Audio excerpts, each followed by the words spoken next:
There we go. Fantastic. Thank you so much for having me here this morning. I'm so thrilled to be a part of the speaker series and in a lineup with so many other amazing people. And it's going to be amazing. I know this is the second one. There's two more after this. I missed Maggie's, but I'm going to catch her on the replay. So I'm Theresa Cifali, and I'm the CEO and founder of Daily Achievers, where I'm a productivity coach. And I believe when you do what matters, you win every day. And that's not only in business, but also in life. Now, I have over 30 years. I know, I don't look it, but I have over 30 years, I do, of entrepreneurial experience. But that earlier version of me was awful. I worked around the clock, and I'm talking 130 to 140 hour weeks. I was working 3 full-time jobs, essentially. And I couldn't tell you what I was accomplishing every day, but I was really busy battling the clock and my to-do list, and I wasn't winning. I really hustled until it hurt. You know, hard work is great. Hustling till it hurts is not. And because of that, I experienced devastating professional and personal consequences. And I share that because I had to dig myself out of that hole. And I'm happy to say that this is no longer my reality. And while there's a lot that contributed to my personal transformation, one of the biggest catalysts was gaining clarity on what I wanted life to look like. And from there, setting the right goals was easy, because that meant that I could set the right priorities, which ultimately saved me time and made business easier. And it led to faster, better progress. Now, my directive today is to share with you how you can create a solid plan that's going to help you minimize the stress of an overburdened schedule, which is like a really tall order for 15 minutes. So we're just going to get to it. Now, type a me in the chat if you've started to think about or have already set your 2023 goals. Just type a me in the chat if you've done it. Awesome. Glad it's got to work. Jessica's working on it now. Terrific. Good. I'm glad to hear that. Fantastic. All right. Well, typically you have a big, beautiful dream, right? And you set a goal, and then you get right into action. The problem is, more often than not, the actions that you're taking look something like this. Just haphazard tasks, projects, strategies, all this different kinds of work all over the place, on top of putting out fires and probably chasing some shiny objects. And while it's true that the path to success does not move in a straight line by any means, too many zigs and zags will prevent you from accomplishing what is truly meaningful to your goal achievement. And you just get overwhelmed with too much to do. And unfortunately, much of it is completely unnecessary.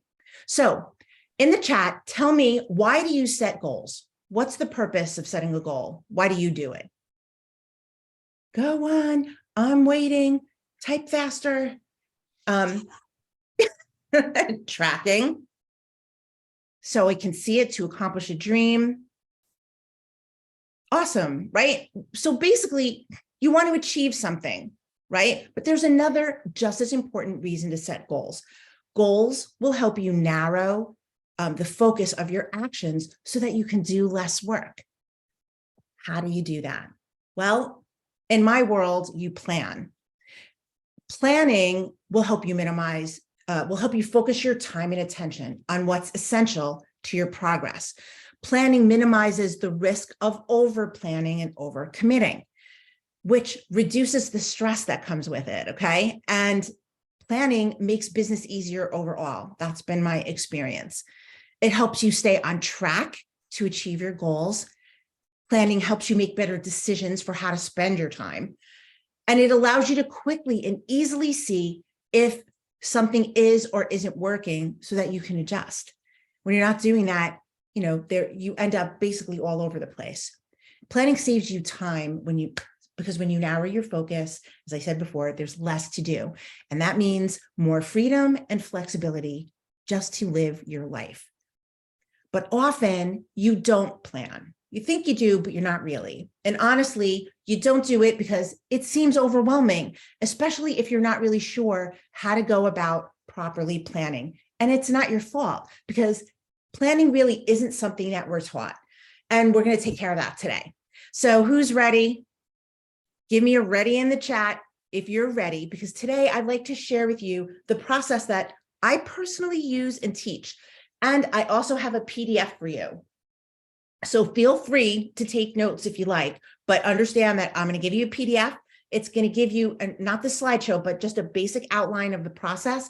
And it's going to include the organizer that you're going to see in the example in a little while, so that you can test it out for yourself. So this is the process. And it starts, of course, with your yearly goal. And a yearly goal is a short-term goal, right? So if you're at that point where you have your yearly goal, you really want to brainstorm your any projects, tasks, strategies that you want to do that it's going to help you achieve the goal. There is no discernment. You don't want to think about where you are in your business. Just get all those ideas out. Something that you've already tried that you want to keep doing, all the way to the things that you maybe haven't tried yet that are new. Step 2 is to edit that list. I'm a huge fan of editing. So, and we're going to do that by using a process called dump, keep, or stash. I'll explain more about that in a minute. Once you've done that, you're going to take all of your keep items and you're going to prioritize them. And then finally, you're going to take those remaining keep items and you're going to assign them to a quarter, because we can't do all the things all at the same time. So now that you understand that basic process, let's see it in action. So if we were to just choose this goal, for example, Daily Achievers LLC will add 5K new relevant subscribers to the email list by December 31, 2023. That's the goal. And we're going to focus on and keep that in mind while we get to step 1 of the process, which is to brainstorm. Simply write down all of those ideas. As I said, doesn't matter if it's something that you know how to do, don't know how to do, just get them out of your head and put them on a list. We like making the visible invisible, the invisible visible, rather. The next step is to edit. That's that dump, keep, or stash. So what do we mean by dump? Well, we want to dump any tasks that are on any ideas that are on this list. So this is our idea list here on the left. We want to dump any ideas that you don't have, like you just look at it over again, you go, okay, that's not really going to help me get to where I want to go. You want to get rid of it. Just get rid of it. You also want to dump things that make you wilt, like an unwatered flower, like I do when I think about hosting an online summit. So, which is on my dump list. If you look at that, what did I do? Sorry, guys. There we go. Can you see it now? There we go. My computer loves to do funny things sometimes, keep me on my toes. So, you want to stash things that you don't have the resources for. That's the time or the revenue or the help to do. So like, for example, the affiliate for an influencer. That's something that I want to do in the future. So I'm going to stash it. Affiliating is a great way to make some extra money, but my list isn't big enough to make it worth my time and effort now. So it's something I'm going to do later and reinvestigate later. Does that make sense? Give me a yes in the chat if that makes sense to you.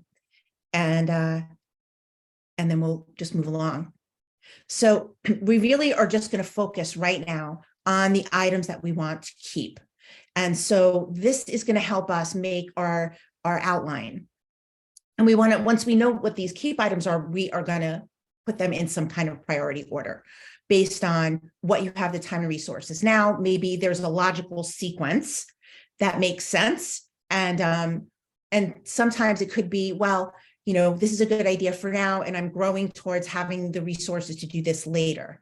So you're going to prioritize those things just by adding the number. And on the organizer you're going to get, this is all on the, I think, page 2. So this is still working off the same list. And then you're going to move all of these keep items in order to the next page. These are your ideas in priority order. And you're going to take these and you're not going to, of course, do all of the things all at the same time. I can't tell you how many times I did this to myself. And then I hear colleagues and other business owners who are trying to get 20 things over the finish line all at the same time. And then they wonder why they struggle. So you're going to assign these, I would assign these 7 things that are left to a quarter. And so this is going to give me my outline. This is how I'm planning to achieve the goal of adding 5K relevant subscribers to my email list. And so once I've done that, the next step is to make it smaller. Everything's about making things smaller and more easily done, bite-sized pieces, removing complication, and we're going to focus on the next 90 days. And I don't want you to go much further beyond 90 days, because what ends up happening in reality over the next 90 days is going to determine if you make adjustments to the outline that you've already made in your prioritized list, right? So you want to be fluid at all times, because since we're, for example, heading into Q1, we only want to focus on these Q1 deliverables. However, these other things that we have assigned to other quarters, it doesn't mean that something may not happen in that first 90 days that will have me move something. For example, maybe I want to move the Facebook Lives to quarter 2 or 3, because I decide I really want to get into guest podcasting and I want to move that up higher on the list. So it's fluid. It's not about being rigid. It's about, being nimble.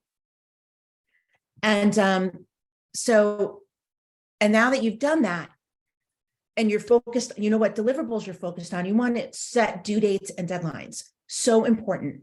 So for example, when do you want that freebie done and up on your website by? And then you can work backwards from there. When do you want to host your first webinar? When will you launch the Facebook Live? You want to get specific with actual dates. And then you want to actually put those dates physically on a calendar. Get those due dates on a calendar. This is one of my best tips to avoid overwhelm and stress. Not only will calendaring help you see when things are due, but it will also help you minimize that over planning I mentioned earlier. You don't want 5 things all due on the same day, right? So by adding all of these items to your calendar, you will clearly see if you've scheduled yourself. And then it's a simple tweak to the calendar. Now, only after you've gone through this simple goal planning process and you've calendared your due dates and deadlines, should you deal with the actual action steps to bring each of these deliverables over the finish line. So we don't want to think about what's the process for getting the freebies on my website, right? That's a different brain dump. You really, in order to narrow your focus, this is the first step before you decide what you're going to do. And then this will help you get things over the finish line. So you want to plan first, then take action. But you don't want to spend all of your time planning either. So my word of warning, don't overthink. Just take an hour, go through the process, and then get moving. And you've totally got this. And I'm going to leave you with one final thought. And this is kind of like the mantra that I have to help me move forward, especially if it's something that I am stuck on, or if I'm starting to feel overwhelmed by something I've chosen to do. And that's small, consistent actions, over time equal better, faster progress overall. And it's a good mindset to have, because it helps minimize that overwhelm. And with that, thank you. That's my whole process. I would love to have a face-to-face with you. And did I go over, Jean, or did I make it? Did I make it? Awesome. That was perfect. All right. You know why it was perfect? Because you were so great at time management. I do practice. So I do try to practice. That was wonderful. I got so much out of that. I hope everybody else does. Guys, we have time for about 2 questions. Does somebody have a question for Theresa? Annie. I don't have a question, but what I love I just wanted to compliment you. This as a business mentor myself, this is a hard concept for a lot of entrepreneurs to wrap their head around. They get the goals, they get like, okay, make it smart, like measurable, blah, blah, blah, right? But they have trouble with the reverse engineering side of it. Like, okay, that's my goal. What are the small steps that I need to get there? And you laid it out brilliantly. I'm like, I'm glad that this is recorded because I want to watch it again. And so good, so good. Thank you. Rob, what you got? Yeah, I have a question. So in regards to prioritizing them per quarter, my first thought was, you could put in quarter one, right? Because we're about at quarter one right now. Right. For the things that you can do quickly, and then the things in quarter four or farther away are the things that take a lot more work, or are they a priority in terms of how effective they need to be earlier in the year? Like that part. So the priority comes in, like, what is it that you're trying to achieve? So, so sometimes the answer is, unfortunately, Rob, it depends. So, you may have an idea for a strategy or project that right now you don't have the resources for, but you want to implement it at some point this year. So there might be pre-work that you're doing in earlier quarters.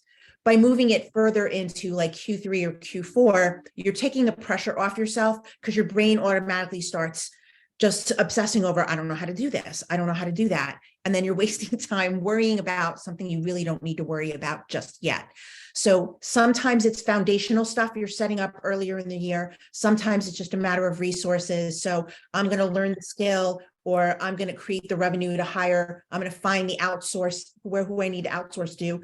And for now, these are the steps I need to do in order to get to that next thing.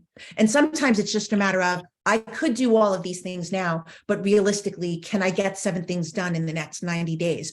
And you're going to do this for every goal that you set. So you have other things going on besides this one goal. So generally for me, I set 2. I have a revenue goal and I have a visibility goal. And I need that for myself, because if I don't really focus intentionally on my visibility, I won't have any. So that's why I do mine separate. Perfect. Thank you. Welcome. That's awesome. I am going to turn off the recording. Thank you again, Theresa. That was so amazing.